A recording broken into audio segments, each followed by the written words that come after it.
এবছর পুজোয় trending dress কি বলুন তো? অথবা পুজোর 4-5টা দিন কোন পোশাকের সঙ্গে কোন জুয়েলারি পরবেন সেই সব ভেবে পাচ্ছেন না? তাহলে আর চিন্তা করবেন না, আজকে আমি চলে এসেছি সেই সমস্ত কিছুর সন্ধান নিয়ে। কলকাতা টিভির 5 স্পেশালিতে আজকে আমি এসে গেছি নিউ মার্কেটে, এবং সেখানে কি কি কালেকশন আপনাদের জন্য রয়েছে চলুন দেখে নেব।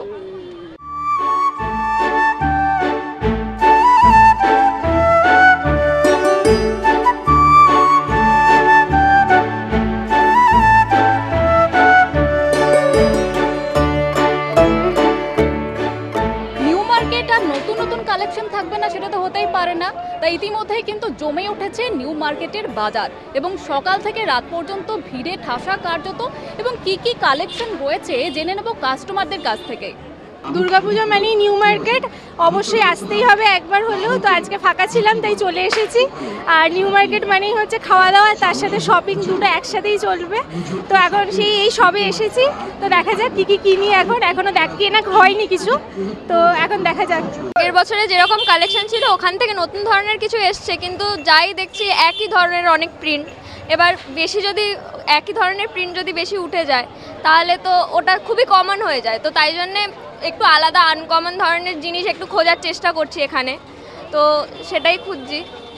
আমি লিটারালি 2 বছর বাদে এসেছি, বাট স্টিল এখনও কিছু পছন্দ হচ্ছে না আমার, কারণ কুর্তি কালেকশন বা যে কোনো কালেকশন সবই কমন, মানে কমন প্রিন্টের ওপরই যাচ্ছে। তো এটা এখনও খোঁজাখুঁজি চলছে যদি কিছু পাওয়া যায়।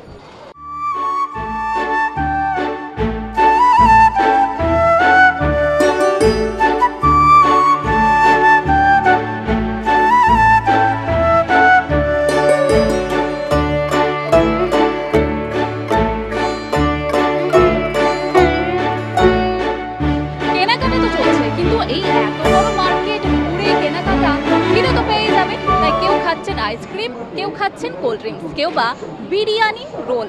তাই বলা যেতে পারে পুজোর জামা কাপড় কেনাকাটার পাশাপাশি ফুড বাজারও কিন্তু জমজমাট।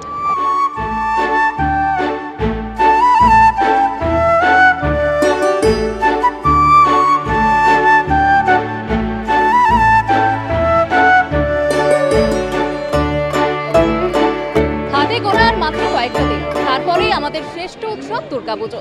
ইতিমধ্যে কিন্তু সেজে উঠেছে, আপনারা দেখতে পেলেন নিউ মার্কেট একেবারে জমে উঠেছে বলা যেতে পারে। কারণ 8 থেকে 80 সকলদের জন্য, সকল বয়সীদের জন্য সম্ভার নিয়ে হাজির হয়েছে নিউ মার্কেট। ক্যামেরায় বিশ্বজিৎ বেরার সঙ্গে জয়িতা ঘোষ, কলকাতা টিভি।